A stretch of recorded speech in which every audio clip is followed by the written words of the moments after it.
ആലപ്പുഴയിലെ KSU നേതാവ് വ്യാജരേഖ ചമച്ചതാണെന്ന് SFI ആരോപിക്കുന്നു. ആ ആരോപണത്തെ തുടർന്ന് അന്വേഷണം ആരംഭിക്കുന്നു. അന്വേഷണത്തിൽ കഴിഞ്ഞ ദിവസം കോടതി ഒരു ഉത്തരവിറക്കി അൻസിലിന് ക്ലീൻ ഷീറ്റ് നൽകി. ഇതേ തുടർന്ന് പ്രതിപക്ഷ നേതാവ് VD സതീശൻ മാധ്യമങ്ങളെ കാണുകയും ദേശാഭിമാനിയെയും SFIയെയും ഇടതുപക്ഷ സർക്കാരിനെയും രൂക്ഷമായി വിമർശിക്കുകയും ചെയ്തു. അദ്ദേഹം പറഞ്ഞ ചില പ്രധാനപ്പെട്ട കാര്യങ്ങൾ, അതായത് വ്യാജരേഖ ചമയ്ക്കുക എന്നുള്ളത് SFIയുടെ ഒരു ഗൂഢാലോചനയായിരുന്നു. വിദ്യ അടക്കം ആർഷോയടക്കം SFIയുടെയും DYFIയുടെയും ഒക്കെ നേതാക്കന്മാർക്കെതിരെ വ്യാജ സർട്ടിഫിക്കറ്റുമായി ബന്ധപ്പെട്ടിട്ട് തെളിവുകൾ പുറത്തുവരികയും അത് SFIക്കും ഇടതുപക്ഷ സർക്കാരിനും വലിയ നാണക്കേടുണ്ടാക്കുകയും ചെയ്തു. അതേ തുടർന്ന് ആ നാണക്കേടൊന്ന് കുറയ്ക്കുവാൻ വേണ്ടി അല്ലെങ്കിൽ അത് മറയ്ക്കുവാൻ വേണ്ടിയിട്ട് KSUവിൻ്റെ നേതാക്കന്മാരെ കള്ളക്കേസിൽ കൊടുക്കുകയായിരുന്നു എന്ന് അദ്ദേഹം പറയുന്നു. ഇതേ തുടർന്ന് ഇത് ശരിയാണെന്ന തരത്തിലേക്ക് ദേശാഭിമാനിയിൽ വാർത്ത വന്നു. ദേശാഭിമാനിയിൽ ഇത്തരത്തിലുള്ള വ്യാജ വാർത്തകൾ കൊടുക്കുന്നത് ഒരു റിപ്പോർട്ടറാണെന്നും ആ റിപ്പോർട്ടറെ പറ്റി അദ്ദേഹം പ്രത്യേകമായി പരാമർശിക്കുകയും ചെയ്തു. തനിക്കെതിരെയും KPCC പ്രസിഡന്റ് K സുധാകരനെതിരെയും ഒക്കെ നിരന്തരമായി ഇത്തരത്തിലുള്ള വ്യാജ പ്രചരണങ്ങൾ ഈ പറഞ്ഞ ലേഖകൻ നടത്താറുണ്ടെന്നും VD സതീശൻ പറഞ്ഞു. മോൻസൺ മാവുങ്കൽ ഒരു പെൺകുട്ടിയെ പീഡിപ്പിച്ചു എന്ന് പറയുന്ന കേസിൽ ആ സമയത്ത് K സുധാകരൻ അടുത്തുണ്ടായിരുന്നു എന്ന് വരെ ഈ ലേഖകൻ വാർത്ത നൽകിയിരുന്നു. പക്ഷേ ലേഖകന്റെ പേരൊന്നും VD സതീശൻ പൊതുവേദിയിൽ വെച്ച് അല്ലെങ്കിൽ മാധ്യമങ്ങളുടെ മുമ്പിൽ വെച്ച് പറഞ്ഞില്ല. തുടർന്ന് അദ്ദേഹം പറയുന്നത്, എന്തായാലും ഈ ചെറുപ്പക്കാരനുണ്ടായ അല്ലെങ്കിൽ വിദ്യാർത്ഥിക്കുണ്ടായ KSU പ്രവർത്തകരുണ്ടായ മാനസികപരമായ ബുദ്ധിമുട്ടുകൾക്ക് അല്ലെങ്കിൽ സമൂഹത്തിൽ അദ്ദേഹത്തിനുണ്ടായിരുന്ന നിലയ്ക്കും വിലയ്ക്കും വന്ന ഭംഗത്തിന് നിർബന്ധമായും ദേശാഭിമാനിയും അതുപോലെ തന്നെ ഇടതുപക്ഷ സർക്കാരും മറുപടി പറയണം. ദേശാഭിമാനിയിൽ നിരന്തരം ഇത്തരത്തിൽ എതിർപ്പാളയങ്ങളിലുള്ള രാഷ്ട്രീയ നേതാക്കന്മാർക്കും അനുഭാവികൾക്കുമെതിരെ വ്യാജ വാർത്തകൾ ചമച്ചുവിടുന്ന ദേശാഭിമാനിയുടെ ലേഖകനെതിരെ നിർബന്ധമായും ഒരു നടപടി സ്വീകരിക്കണം എന്നൊക്കെയായിരുന്നു അദ്ദേഹത്തിന്റെ ആരോപണങ്ങൾ അല്ലെങ്കിൽ ആവശ്യങ്ങൾ. അതുപോലെ തന്നെ പ്രതിപക്ഷ നേതാവ് VD സതീശൻ ആരോപിച്ച മറ്റൊരു ആരോപണം ആരോഗ്യ മേഖലയുമായി ബന്ധപ്പെട്ടുള്ളതായിരുന്നു. പല സർക്കാർ ആശുപത്രികളിലും ഇപ്പോഴും മരുന്നുകൾ സുലഭമായി ലഭിക്കുന്നില്ല. പലതിൻ്റെയും ഒരു പാക്കേജുകൾ മാത്രമൊക്കെയാണ് പല മരുന്നുകളും ഇപ്പോഴും സർക്കാർ സ്ഥാപനങ്ങളിൽ അല്ലെങ്കിൽ സർക്കാർ ആശുപത്രികളിൽ ഉള്ളത്. കാലാവധി കഴിഞ്ഞ മരുന്നുകൾ നൽകിയ സർക്കാരാണ്. സർക്കാർ മനുഷ്യന്റെ അല്ലെങ്കിൽ സാധാരണക്കാരായ ജനങ്ങളുടെ ആരോഗ്യത്തിൽ യാതൊരു തരത്തിലുള്ള ശ്രദ്ധയും ഈ സർക്കാരിനില്ല. ഒരു സമയത്ത് ഇന്ത്യയിലെ തന്നെ ഏറ്റവും മികച്ച ആരോഗ്യ മേഖലയായി കണക്കാക്കിയിരുന്ന ദേശീയ തലത്തിൽ അല്ലെങ്കിൽ അന്തർദേശീയ തലത്തിലൊക്കെ ശ്രദ്ധേയമായിരുന്ന ആരോഗ്യ മേഖലയായിരുന്നു നമ്മുടെ കേരള സർക്കാരിൻ്റേത്. പക്ഷെ നിലവിൽ ആ കേരള സർക്കാരിൻ്റെ ആരോഗ്യ മേഖലയെ ചൊല്ലി വലിയ ആരോപണങ്ങളാണ് പ്രതിപക്ഷം ഉയർത്തുന്നത്. അതിൽ ഏറ്റവും പ്രധാനപ്പെട്ടതാണ് സർക്കാർ ആശുപത്രികളിൽ മരുന്നുകൾ ലഭിക്കുന്നില്ല, ഉള്ള മരുന്നുകൾ വളരെ കുറവാണുള്ളത്.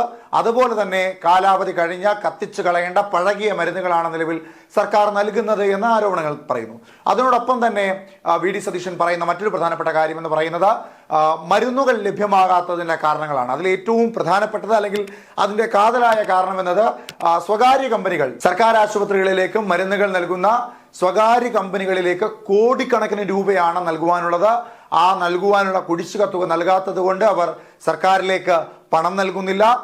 അതുപോലെ തന്നെ സപ്ലൈകോയ്ക്കുണ്ടായ അതേ അവസ്ഥയാണ് നിലവിൽ ഇവിടെ ആരോഗ്യ മേഖലയിലും ഉണ്ടായിരിക്കുന്നത്. സപ്ലൈകോയിലെ വിഷയങ്ങൾ നമ്മൾ കഴിഞ്ഞ ദിവസങ്ങളെല്ലാം മാധ്യമങ്ങളിലൂടെ കണ്ടതാണ്. ക്രിസ്മസിനടക്കം ഓണത്തിനടക്കം അങ്ങനെ വിശിഷ്ടമായ ദിവസങ്ങളിലൊന്നും തന്നെ സപ്ലൈകോയിൽ നിന്നും അവശ്യ സാധനങ്ങൾ സാധാരണക്കാർക്ക് ലഭിക്കാതെ പോകുന്നു. അതേ തുടർന്ന് പലതരത്തിലുള്ള പ്രക്ഷോഭങ്ങൾ പ്രതികരണങ്ങളൊക്കെ ജനങ്ങളുടെ ഭാഗത്തു നിന്നുണ്ടാവുകയും ചെയ്തു. സമയത്ത് തന്നെ സപ്ലൈകോയിലെ അവശ്യ സാധനങ്ങൾ എത്തിക്കാമെന്ന് ഭക്ഷ്യവകുപ്പ് മന്ത്രി പറഞ്ഞെങ്കിൽ പോലും അത് കൃത്യമായി എല്ലാ ഇടങ്ങളിലും സംസ്ഥാനത്തെ എല്ലാ സപ്ലൈകോയിലും എത്തിക്കുവാൻ സർക്കാരിന് സാധിച്ചില്ല. അതേ തുടർന്നൊക്കെ വലിയ പ്രതിഷേധങ്ങളും പ്രക്ഷോഭങ്ങളും ഒക്കെ ഉണ്ടായതാണ്. അപ്പം അത്തരത്തിൽ സപ്ലൈകോയ്ക്ക് ഉണ്ടായതുപോലെ ഒരു വലിയ തിരിച്ചടിയാണ് നിലവിൽ ഈ ആരോഗ്യ മേഖലയ്ക്ക് ഉണ്ടായിരിക്കുന്നത്. ആരോഗ്യ മേഖലയെ സംബന്ധിച്ചിടത്തോളം ഇത് വലിയൊരു പ്രശ്നമാണ്. ആരോഗ്യ മേഖലയിൽ ഒരു വലിയ ഉയർച്ചയിൽ നിന്നിരുന്ന ആരോഗ്യ മേഖല ഇപ്പോൾ കൂപ്പുകുത്തിയ തരത്തിലേക്കാണ് പോകുന്നത് എന്ന ആരോപണങ്ങളൊക്കെയാണ് VD സതീശൻ, പ്രതിപക്ഷ നേതാവ് VD സതീശൻ ഉയർത്തുന്നത്. അദ്ദേഹത്തിന്റെ വാക്കുകൾ കേൾക്കാം. ഒരു പാവപ്പെട്ട വീട്ടിലെ ഒരു കുട്ടി, ഒരു വിദ്യാർത്ഥിയെ സംബന്ധിച്ച് ഇല്ലാത്ത കേസുണ്ടാക്കി കഷ്ടപ്പെടുത്താൻ വേണ്ടി ശ്രമിച്ചത്. ഈ വിഷയം വളരെ ഗുരുതരമാണ്. പോലീസ് തന്നെ അന്വേഷണം നടത്തി കോടതിയിൽ കൊടുത്തിരിക്കുന്ന വളരെ കൃത്യമായ റിപ്പോർട്ടാണ്. വ്യാജ BCom സർട്ടിഫിക്കറ്റ് ഉപയോഗിച്ച് അൻസിൽ ജലീൽ ജോലി ആവശ്യങ്ങൾക്കും മറ്റുമായി ദുരുപയോഗം ചെയ്തു വരുന്നതായി ആരോ പത്രമാധ്യമങ്ങളിൽ വ്യാജ വാർത്ത നൽകിയതിന്റെ അടിസ്ഥാനത്തിൽ എന്നാണ് പറഞ്ഞിരിക്കുന്നത്. നിജസ്ഥിതി അന്വേഷിച്ച് ബോധ്യപ്പെട്ടു. ഇത് തെറ്റാണ് എന്ന് പോലീസ് റിപ്പോർട്ട് ചെയ്തു. അപ്പൊ എത്ര ക്രൂരമായ വേട്ടയാടലാണ് ഒരു ചെറുപ്പക്കാരന്, ഒരു വിദ്യാർത്ഥിക്ക് നേരെ നടന്നത് എന്ന് കൂടി മനസ്സിലാക്കി ഇതിനകത്ത് നടപടിയെടുത്തില്ലെങ്കിൽ ഞങ്ങള് നിയമപരമായ നടപടികൾ സ്വീകരിക്കുന്നതിന് വേണ്ടി അൻസിൽ ജലീലിന് പൂർണ്ണമായ പിന്തുണയും പൂർണ്ണമായ സഹായവും ഞങ്ങൾ നൽകും എന്ന് വ്യക്തമാക്കാൻ ഞാൻ ഈ അവസരം ഉപയോഗിക്കും. രണ്ടാമത്തെ ഒരു പ്രധാനപ്പെട്ട പ്രശ്നം, കേരളത്തിലെ രോഗികൾ മുഴുവൻ വലയുകയാണ്. മരുന്ന് ലഭ്യമല്ല.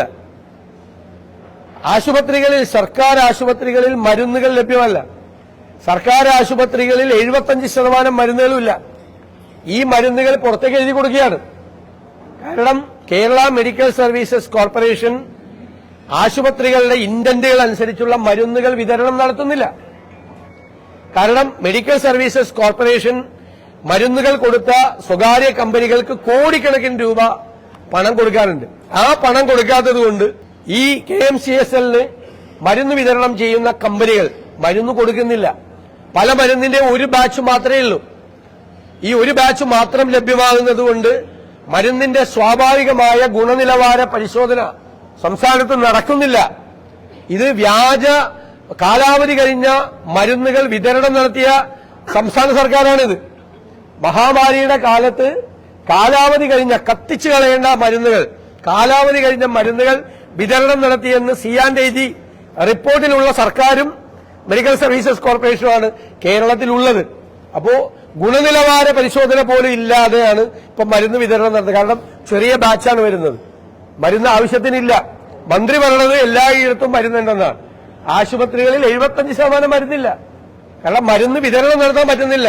സപ്ലൈകോയ്ക്ക് പറ്റിയത് തന്നെ മെഡിക്കൽ സർവീസസ് കോർപ്പറേഷൻ പറ്റിയതാണ്. സപ്ലൈകോയ്ക്ക് പറ്റിയത് എന്താ? വിതരണക്കാർക്ക് പണം കൊടുക്കാൻ പൈസ ഇല്ലാത്തതുകൊണ്ട് കഴിഞ്ഞ 6 മാസമായി 1500 കോടി രൂപ വിതരണക്കാർക്ക് കൊടുക്കാണ്ടാണ് മാവേലി സ്റ്റോറിൽ ഈ സബ്സിഡി ഐറ്റംസ് ഒന്നും ഇല്ലാത്തത്. സെയിം പ്രശ്നമാണ് മെഡിക്കൽ സർവീസസ് കോർപ്പറേഷൻ. പണം കൊടുക്കാനില്ല, മരുന്നിന്റെ പണത്തിന്റെ കുടിശ്ശിക കോടികളായി. അതുകൊണ്ട് മരുന്ന് വിതരണം പോലും സ്തംഭിപ്പിക്കുന്ന ഗുരുതരമായ അവസ്ഥയിലേക്ക് വരികയാണ്. മുഖ്യമന്ത്രിയും മന്ത്രിമാരും ഇതൊന്നും ശ്രദ്ധിക്കാതെ നടക്കുകയാണ്. മുഖ്യമന്ത്രി സ്തുതിപാഠകരുടെ ഇടയിലാണ്, സ്തുതിപാഠകരുടെ വൃന്ദത്തിന്റെ ഇടയിലാണ് മുഖ്യമന്ത്രി. അപ്പൊ മുഖ്യമന്ത്രി സൂര്യനാണ്, കഴുകനാണ്, കാരണഭൂതനാണ്, കുന്തമാണ്, കുടച്ചക്രമാണെന്നൊക്കെ മന്ത്രിമാര് തന്നെ പറയുകയാണ്. ദൈവത്തിന്റെ വരദാനമാണ്. മുഖ്യമന്ത്രി അത് കേട്ട് മയങ്ങിയിരിക്കുകയാണ്. ഭരിക്കാൻ മറന്നുപോയി. ശക്തമായി പ്രതികരിക്കുവാൻ തന്നെയാണ് പ്രതിപക്ഷത്തിന്റെ തീരുമാനം. അതിന്റെ ഉദാഹരണമാണ് കഴിഞ്ഞ 2-3 ദിവസങ്ങളായി അടുപ്പിച്ച് അദ്ദേഹം മാധ്യമങ്ങൾക്ക് നൽകുന്ന പല അഭിമുഖങ്ങളും. അതിൽ ഏറ്റവും പ്രധാനപ്പെട്ടതായി അദ്ദേഹം പറയുന്ന ഈ വ്യാജരേഖ ചമച്ചതുമായി ബന്ധപ്പെട്ട പരാതി, അതിന് കൃത്യമായ തെളിവുകളോടുകൂടി, അതായത് പോലീസിന്റെ റിപ്പോർട്ടോടുകൂടി, പോലീസ് എന്താണോ ആ റിപ്പോർട്ടിൽ പറഞ്ഞിരിക്കുന്നത് അത് വായിച്ചുകൊണ്ടായിരുന്നു അദ്ദേഹത്തിന്റെ പ്രതികരണം. അതുപോലെ തന്നെ ആരോഗ്യ മേഖലയിൽ ഞാൻ നേരത്തെ പറഞ്ഞതുപോലെ ദേശീയ അന്തർദേശീയ തലത്തിലൊക്കെ ശ്രദ്ധേയമായ കേരള ആരോഗ്യ വകുപ്പിനെ വളരെ ശക്തമായി അദ്ദേഹം എതിർക്കുകയാണ്. അദ്ദേഹത്തിന്റെ എതിർപ്പുകൾ വളരെ വ്യക്തമാണ്. അത് തെളിവുകൾ സഹിതം എണ്ണിയാണ് അദ്ദേഹം തന്റെ പ്രതിഷേധങ്ങൾ അറിയിക്കുന്നത്.